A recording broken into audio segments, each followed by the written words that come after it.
jadi, di tengah-tengah baru tahu kalau ternyata ada tanah yang sebenarnya dicaplok punya orang lain. Kalau sudah begini, harus apa Mbak Dewi?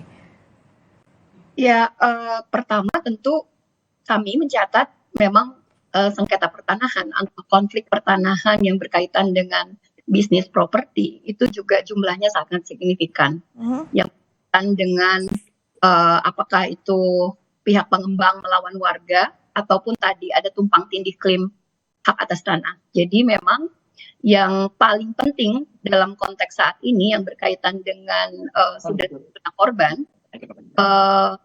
yang paling penting adalah pihak pemerintah kota dan Badan Pertanahan Nasional. Saya pikir yang perlu memperjelas karena hukum legalitas hak atas tanah itu tentu berkaitan dengan hak atas tanah dari pihak pengembang, termasuk dari tapi saya kurang dengar suara dari itu ya. Kan legalitas pembangunan.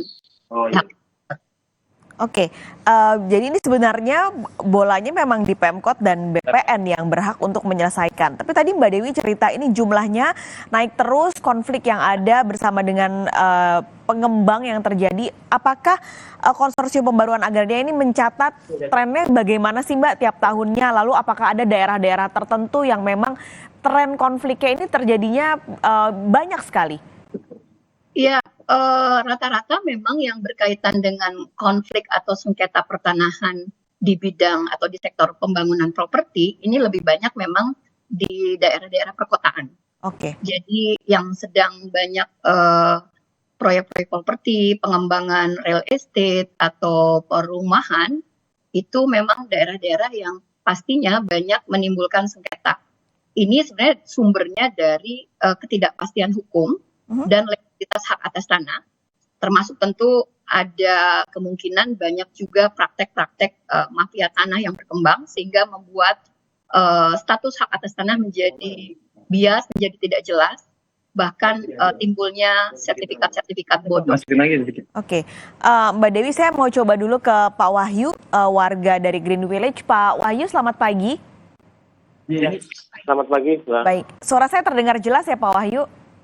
Iya. Oke, Pak Wahyu, sebelum kita ngobrol lebih dalam lagi, boleh cerita dulu Pak, awalnya ketika membeli rumah di Green Village ini, bagaimana prosesnya ketika mendapat sertifikat atau ketika proses dengan bersama pengembang dan juga notaris, itu prosesnya seperti apa Pak Wahyu? Iya, baik, selamat pagi. Kalau untuk pembeliannya sih sesuai dengan pembelian dengan pada umumnya ya. Jadi saya membeli rumah itu tahun 2015. Kemudian akad dengan notaris dan juga developer itu di bank seperti biasa, seperti yang lainnya juga. Kemudian dari situ saya juga tidak tahu kalau memang sedang ada sengketa atau apapun gitu.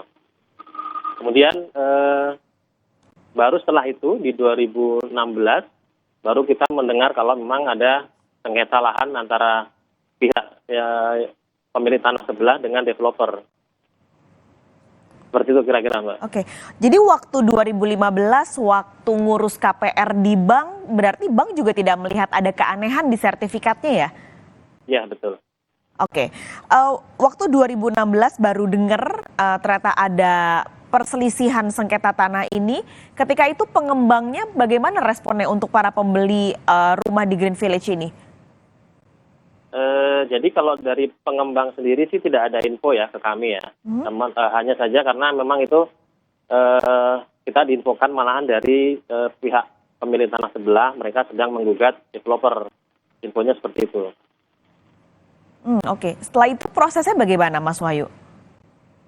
Ya, jadi dengan adanya gugatan dari pemilik tanah sebelah ini, kemudian sampai dengan tahun 2018 mereka memenangkan kasusnya.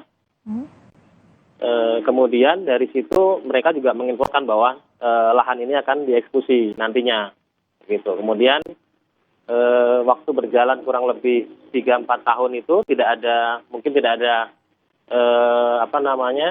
tindak lanjut dari developer. Kemudian mereka melakukan pemasangan tiang dan beberapa titik dengan BPN seperti itu.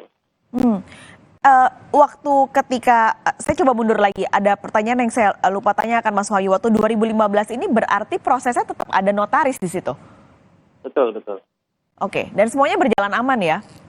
Iya, Nah, jalan normal saja. oke, saya mau ke Mbak Dewi. Mbak Dewi, ini kan sebenarnya secara proses, kan kita tahu ya kalau beli rumah kita ada notaris, kita ke bank untuk ngurus KPR juga nggak mudah karena bank begitu detil melihat sertifikat tanahnya, kelayakannya dan lain-lainnya. Tapi ini ternyata lolos di notaris, di pengembang yang juga nakal dan di bank juga lolos. Kalau sudah seperti ini, bagaimana konsumen bisa tahu kalau memang sertifikatnya ini bermasalah?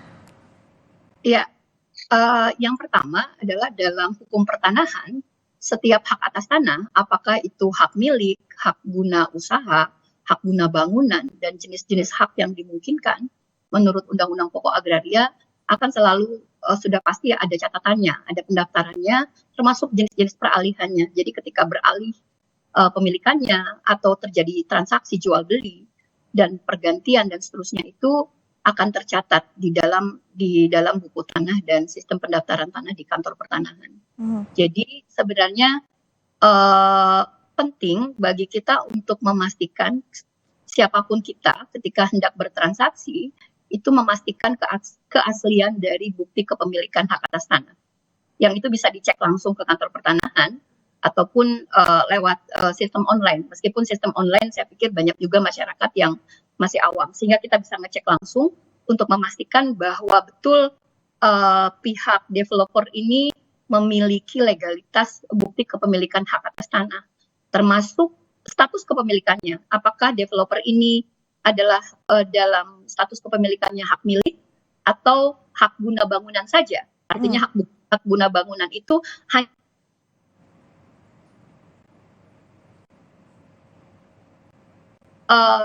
di kantor pertanahan lah kita bisa mengecek bukti keaslian dari sertifikat, termasuk status kepemilikannya, apakah hak milik atau hak guna bangunan. Ini untuk memastikan juga legalitas dari si pihak developer ini, termasuk juga mengecek sebenarnya pihak developer ini kalau kita pertama kali hendak bertransaksi mengecek juga soal track record dari pihak pengembang.